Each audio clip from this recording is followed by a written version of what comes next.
안녕하십니까. 오늘 13번째 시간 봄이라고 하는 브라우저 객체에 대해서 살펴보도록 하겠습니다. 자, 지난 시간에 우리가 지지난 시간과 지난 시간에 걸쳐서 자바스크립트의 객체에 대해서 살펴보았습니다. 그래서 객체를 생성하는 방법, 또 객체가 갖고 있는 속성과 메소드를 이용하는 방법 등에 대해서 살펴보았고요. 지난 시간에는 자바스크립트가 기본적으로 제공하고 있는 내장 객체 몇 가지에 대해서 살펴보았습니다. 자, 이번 시간에 할 봄이란 거는 줄임말입니다. 브라우저 오브젝트 모델의 줄임말이고요. 우리가 13강에서 봄에 대해서 브라우저 오브젝트, 브라우저와 관련된 오브젝트에 대해서, 객체에 대해서 학습을 하고, 다음 14강에서는 DOM이라고 돔이라고 합니다. 도큐멘트 오브젝트겠죠. 그래서 문서와 관련된 오브젝트에 대해서 학습을 합니다. 자, 그래서 오늘 브라우저와 관련된 객체들 어떤 것이 있는지 윈도우, 스크린, 로케이션 정도를 살펴보도록 하겠습니다. 자, 우선 봄 개요인데요. 자, 봄이란 브라우저 오브젝트 모델의 약자로 브라우저와 관련된 객체를 뜻한다. 이렇게 되어 있죠. 자, 우리가 사용하는 웹서핑 할 때 주로 많이 사용을 하죠. 이용할 때 웹서핑을 할 때 사용하는 브라우저를 보면 먼저 이렇게 여기 이제 브라우저가 하나 있어요. 크롬 브라우저죠. 보면 윈도우 객체가 있을 수가 있고요.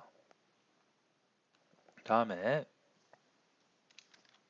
이 윈도우 객체 안에는 로케이션이라는 객체, 히스토리라는 객체, 내비게이터라는 객체, 스크린이라는 객체 이러한 객체들이 존재를 합니다. 자, 이러한 객체들 우리가 하나씩 알아볼 텐데요. 로케이션은 그 주소, 우리가 흔히 말하는 URL, 링크 주소죠. 하이퍼링크 주소, 그 주소를 뜻하고, 스크린은 이런 화면에 보이는 요쪽, 요런 부분을 갖다 우리 스크린이라고 합니다. 히스토리는 우리가 앞으로 갔다 뒤로 갔다 브라우저를 왔다 갔다 할 수가 있겠죠. 그래서 그런 거를 히스토리를 관리하는 거. 내비게이터도 마찬가지로 어디로 가라. 그죠? 그런 것을 관리하는 것입니다. 그래서 윈도우 객체 안에는 이런 객체들이 있는데 참고적으로 미리 말씀을 드리면 브라우저 객체, 봄 객체는 우리가 실제로 개발하고 어떤 프로젝트를 진행할 때 그리 많이 쓰이는 객체는 아닙니다. 그래서 여러분들이 몇 가지, 자주 쓰이는 것 몇 가지만 알아두시면 프로젝트를 진행할 때 별 무리 없이 진행을 하실 수가 있고요. 다음에 14강에서 다룰 도큐멘트 오브젝트는 굉장히 중요하고 우리가 문서를 웹사이트를 다이나믹하게 만들기 위해서는 도큐멘트를 잘 활용할 필요가 있기 때문에 굉장히 중요하다고 할 수가 있겠습니다. 자, 그리고 여기서 참고적으로 하나 더 말씀드리면 여기에 크롬이 있고 뭐 브라우저가 여러 가지가 있겠죠. 인터넷 익스플로러도 있고 파이어폭스도 있고 사파리도 있고 오페라도 있고 여러 가지가 보이는데요. 이런 그 자바스크립트가 원래 브라우저마다 다 동일하진 않죠. 우리가 지금까지 살펴봤던 자바스크립트의 코드가 모든 브라우저에 대부분이 다 호환이 되지만 약간씩 브라우저마다 약간 차이가 있습니다. 자, 그래서 오늘 살펴볼 봄 브라우저 객체들도 각 브라우저마다의 약간의 차이씩을 보이곤 합니다. 자, 먼저 윈도우 객체에 대해서 살펴보도록 하겠습니다.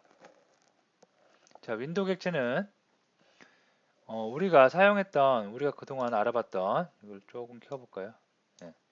알럿, 경고창을 띄우는 알럿 그 메서드가 있었죠. 이 알럿 메서드도 사실은 윈도우 객체 안에 있는 메서드입니다.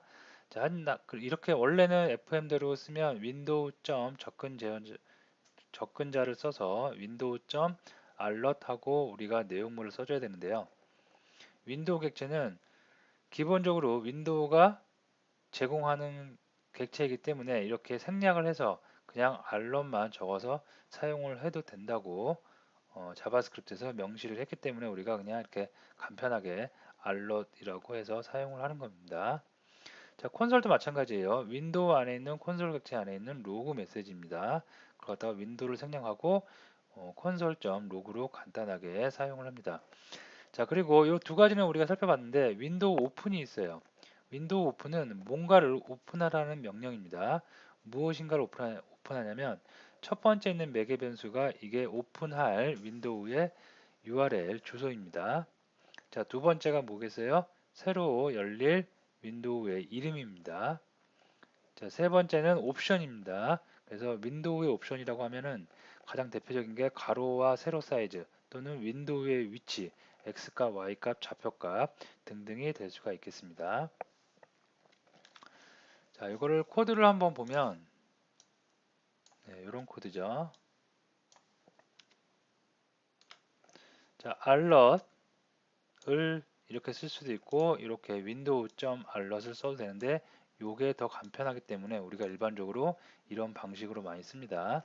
콘솔도 마찬가지고요. 자, window.open은 새로운 브라우저를 여는 건데요. 여기에 첫 번째는 링크 주소, 새로 열릴 브라우저에 나타날 웹사이트 주소를 적어주시면 되겠고요. 자, 두 번째는 그 새로운 브라우저의 이름입니다. 생략도 이렇게 가능합니다. 자, 세 번째는 저기 옵션이에요. 그래서 크기라든가 좌표값 등등. 자, 이거를 실제로 브라우저에서 확인을 해보면, 자, 여기 보면 알럿이 두 번 뜨겠죠. 여기에서 알럿 떴고요. 또 한 번 뜨고 콘솔도 볼까요? 그러면 두 개가 뜬 거 확인이 될 겁니다. 이렇게. 자, 그리고 윈도우 오픈을 했으면 새로운 브라우저가 열렸는데 안 열렸죠. 이거는 옵션에 지금 팝업 창을 차단해 놨기 때문에 그런데 팝업 창을 다시 허용하고 다시 제가 새로 고침을 해보면 이렇게 새로운 창이 이 사이즈가 몇이에요? 500에 300인 새로운 브라우저가 열린 것 확인이 될 수가 있겠습니다. 이렇게. 자, 그래서 알러 굉장히 많이 쓰이고요. 우리가 콘솔도 디버깅 하는 용도로 많이 쓰이고 그 다음에 윈도우 오픈 새로운 창을 열고자 할 때 또 많이 사용이 됩니다. 자, 다시 장표로 와서요. 저번에 한번 몇 강인지는 잘 기억이 안 나지만 언젠가 한번 요거 w3schools.com을 제가 한번 소개해 드린 적이 있는데요. 여기에 가보시면 윈도우와 관련된 윈도우 오픈 메서드와 관련된 옵션들이 쭉 나올 수가 있습니다. 그래서 여기 보면 네, 옵션들이 이렇게 쭉 나오는데요. 아까 말씀드렸듯이 글이 많이 쓰이지 않고 간혹 가다가 정말 간혹 가다가 쓰이는 일이 있습니다. 그래서 여러분들이 이름만 봐도 어느 정도 알 수가 있어요. 뭐 새로운 창이 열릴 때 그 새로운 창에 그 주소창을 열 것인지 말 것인지 스테이터스 바를 생성할 건지 말 건지 리사이즈를 가능하게 할 건지 말 건지 그런 옵션을 설정하는 겁니다. 그래서 여러분들이 이거는 한 번씩 한번 찾아보고 해보셔도 되고요. 아니면 나중에 필요에 따라서 찾아서 사용을 해 주시면 될 것 같습니다. 자, 그 다음에 자, 계속해서 윈도우 객체인데요. 윈도우 객체 중에 이제 move to 어디로 움직이란 얘기예요. 그래서 방금 우리가 살펴봤던 이거를 조금 앞으로 가져올게요. 자, 새로운 창을 열었는데 이 새로운 창을 열고 나서 이 새로운 창을 갖다가 이렇게 변수에 담았습니다. 그래서 그 변수 얘를 이제 새로운 창을 가리키는 녀석이죠. 얘가 이 변수 new window의 move to 절대값입니다. 50, 50 x좌표, y좌표 x 50, y 50에 위치를 해라.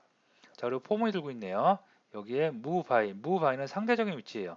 50에 50에 1씩 옆으로 가라는 얘기입니다. 즉 좌표값이 51, 51이 되는 겁니다. 이거를 1000번 반복하니까 계속해서 51, 52, 53, 54, 55에서 1000번 반복이 될 수가 있겠죠. 즉 윈도우가 이동하는 것을 나타낼 수가 있겠고요. 다음에 사이즈도 조정할 수 있습니다. 사이즈 2는 절대 수치 500에 600으로 딱 사이즈를 맞춰라. 다음에 리사이즈 바이는 상대적으로 지금 현재 있는 크기에서 마이너스 1씩 줄어들어라 라는 명령이 될 수가 있겠습니다. 자, 이것도 간단한 거니까 코드를 좀 보고 넘어가도록 하겠습니다. 예, 새로운 윈도우를 열었고 그 윈도우 연 것을 변수에 담을 수가 있고요. 그 다음에 그것의 위치를 절대 위치를 정할 수가 있고 상대적인 위치를 정할 수가 있습니다. 자, 다음에 사이즈 조정, 절대적인 사이즈, 그 다음에 그 상대적인 사이즈를 다 정할 수가 있겠습니다. 자, 그래서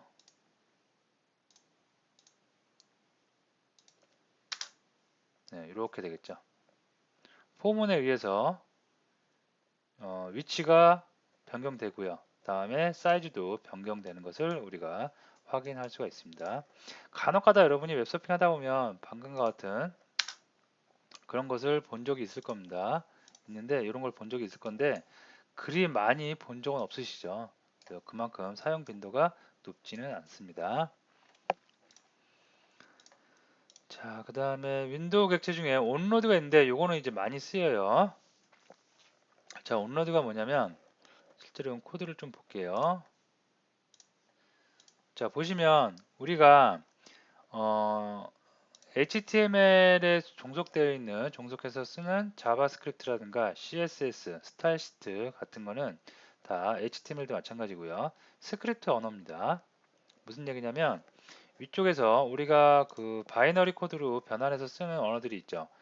C라든가 아니면 저기 자바스크립트, 자바라든가 그런 것들은 다 바이너리로 컴파일러가 컴파일을 해서 바이너리로 만든 다음에 저기 삽입 다운 이미지를 만들어서 사용을 합니다.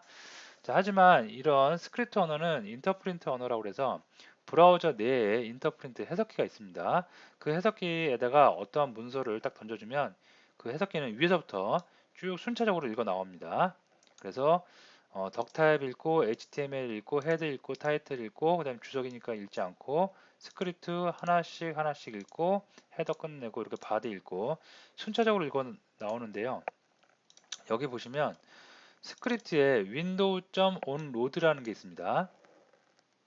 자, 이거는 뭐냐면 우리가 다다음 정도 시간에 배울 텐데요. 학습을 할 텐데 이벤트입니다. 이벤트인데 어떤 이벤트냐면 윈도우가 로드 다 되었을 때 실행을 해라. 이 함수를 실행해라고 이 함수 핸들러, 이벤트 핸들러라고 합니다. 이벤트 어쨌든 요거를 실행해라고 명령을 주는 겁니다. 중요한 거는 윈도우가 다 로드 됐을 때 그럼 윈도우는 어떤 내용이에요?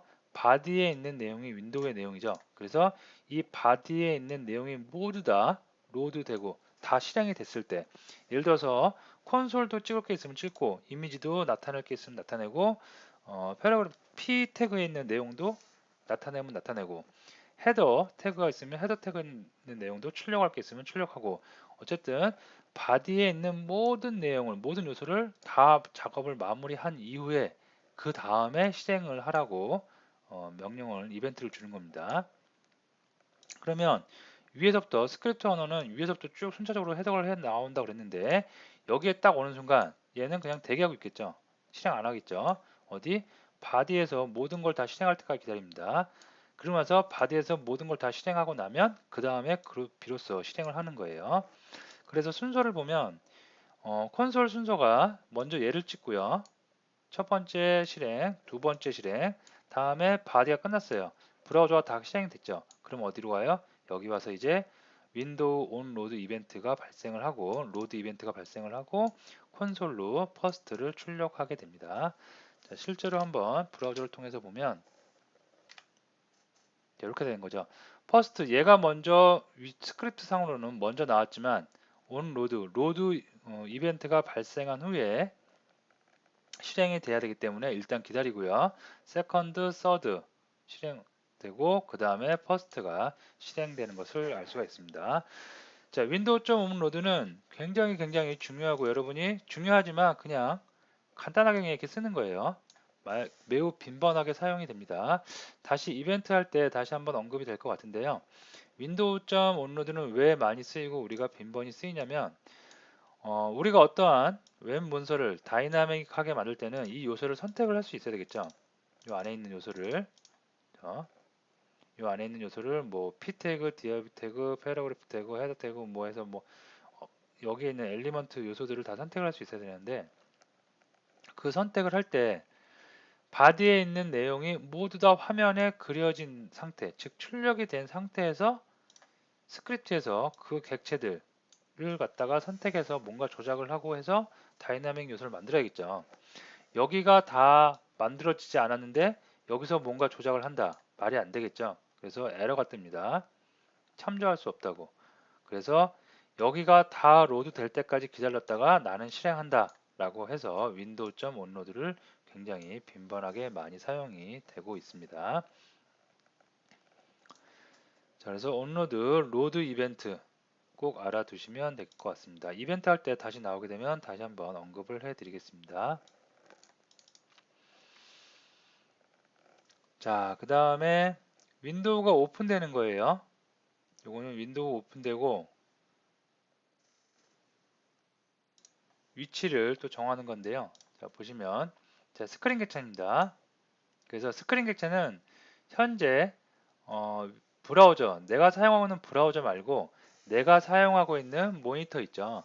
그 모니터를 가리킨다고 생각하시면 되겠습니다. 그래서 모니터와 관련된 객체이기 때문에 속성 값을 어떤 것들이 있겠어요? 뭐 가로 사이즈, 세로 사이즈, 지금 내가 사용하고 있는 모니터의 해상도라든가 가로 사이즈, 세로 사이즈라든가 그런 것을 정보를 갖고 있을 수가 있습니다. 자, 그래서 오픈 여기 스크립트를 보면 오픈 윈도우 사용자가 만든 명시적 함수죠. 오픈 윈도우 함수를 호출하고 있는데 첫 번째 URL 던지고 800이라는 숫자, 500이라는 숫자를 던지고 있습니다. 자, 그러면 URL과 위드 값과 헤이트 값이 들어가겠죠. 그리고 콘솔에다가 위드와 헤이트를 먼저 출력을 하고요. 다음에 left라는 변수, 탑이라는 변수, 옵션이라는 변수를 만들었는데요. 스크린 객체가 여기서 나옵니다. 이제 스크린 위드, 이거는 뭐냐면 이 스크린이라는 거는 내가 사용하고 있는 모니터를 뜻한다고 그랬죠. 그래서 그 모니터의 가로 사이즈, 최대 가로 사이즈를 2로 나눠서 빼기 위드 2를 한대요. 어떻게 되겠어요? 그러면 반이겠죠. 반. 요거의 반. 그죠? 현재 그 내가 새로 띄우는 창의 크기를 가로 내가 지금 사용하는 모니터의 가로 정중앙에 놓는다는 얘기입니다. 자, 세로도 마찬가지예요. 지금 내가 사용하고 있는 모니터 세로의 반에서 브라우저의 반을 뺀다. 즉 중앙, 세로축 중앙을 뜻합니다. 자, 그리고 옵션은 위드, 화이트, 헤이트, 레프트 이렇게 좋네요. 그리고 오픈, 요거 뭐예요? 우리가 앞에서 살펴봤던 윈도우 점 오픈이죠. 짧게 줄여서 그냥 오픈을 씁니다. 오픈하고 URL, new window, 윈도우의 새로운 윈도우의 이름. 자, 옵트가 나오네요. 이 옵트가 우리가 위에서 열심히 계산한 세로축 중앙과 가로축 중앙, 즉 내가 지금 띄우는 윈도우를 모니터 정중앙에 놓기 위한 공식이라고 생각하시면 될 것 같습니다. 자, 그래서 이것도 한번 실행을 해보는데요. 자, 이렇게 실행을 하면 팝을 한번 띄워볼까요? 자, 실행을 쳤는데, 자, 이거 세로축 중앙은 됐는데 가로축 중앙이 안 되죠. 가로축 중앙 원래 이점인데 지금 저는 여기 떴죠. 왜 그러냐면 지금 제가 사용하고 있는 그 모니터가 듀얼 모니터를 2개 이상 쓰고 있습니다. 그래서 이게 지금 안 맞는데 만약에 싱글 모니터라고 하면 정중앙에 올 수가 있습니다. 여러분들 컴퓨터에서 만약에 내가 랩탑이나 PC 싱글 모니터를 쓰고 있다. 그럼 테스트 해보시면 정중앙에 뜨는 것을 확인할 수가 있을 겁니다. 자, 스크린도 그래서 그리 많이 쓰이진 않아요. 어떠한 그 새로운 창을 갖다가 중앙에 띄우고 싶으면 다른 방법,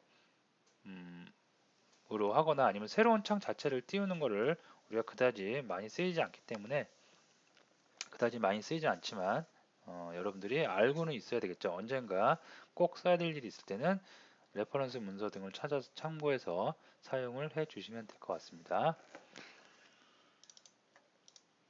자, 그 다음에 로케이션 객체가 나오는데요. 로케이션은 주소와 관련된 객체예요. 브라우저 내에서 주소, 뭐 우리가 많이 이용하는 네이버 검색 사이트로 가라, 아니면 야후 사이트로 가라, 구글 사이트로 가라. 그 주소와 관련된 기능들입니다. 그래서 이것도 한번 보면 별 특별한 내용은 없어요.